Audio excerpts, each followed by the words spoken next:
You can see that we've reported both a unit operating cost of AUD $1,000 per tonne for the December quarter on an SC6 basis, and an all-in sustaining cost of AUD $1,170 per tonne, also on an SC6 basis. There are a couple of points I'd like to make here. Firstly, this equates to a cost per tonne of USD $652 a tonne for unit operating cost, and USD $763 per tonne for all-in sustaining cost on an SC6 basis. It is pleasing to see that our average USD realised price per tonne on an SC6 basis was $806 a tonne for the quarter, which was higher than both our unit operating cost and our all-in sustaining cost.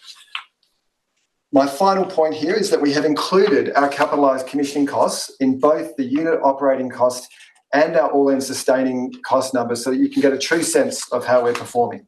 Our next question is a text question from Adrian Rauso. The question is, does the net operational cash figure of $16.7 million include costs like freight, royalties, etc.? If so, you are making money at a spot price far lower than market anticipated. Why do you think that LTR is doing far better than most anticipated? John, do you want to answer the first part of that question? Yeah, certainly, Tony. So, yes, all of the operational costs are captured in the cash flow from operating activities. That's a fair comment, and I'll hand over to you to answer the second part.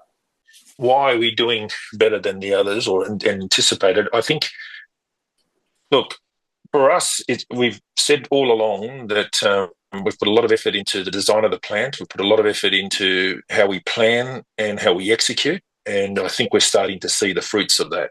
And I mean, it's a tough gig starting up an operation and a development company, and we're now beyond that. We're now into production, well and truly, and we'll see further benefits come through as the good team that we've got continues to optimise and improve. Just a point of clarification: the realised price, is that a CIF price or an FOB price that you quote? The 806 for the December quarter. It's a CIF price. Okay, so your all-in sustaining cost of 763 excludes freight. You mentioned it doesn't include sea freight. What's the sea freight running at the moment? Yeah, good question, Glenn. I'll make two comments, one of which you didn't ask, but I'll use the opportunity to reinforce it. The 806 is also, there's the 30,000 tonnes of provisionally priced product in there.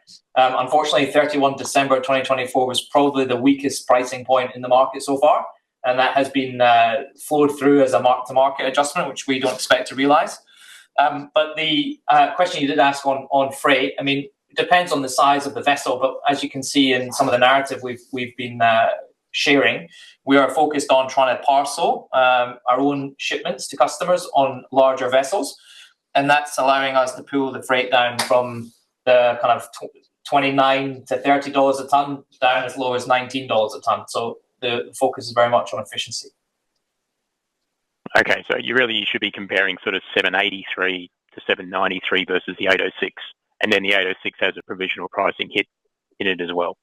Yep, that's fair.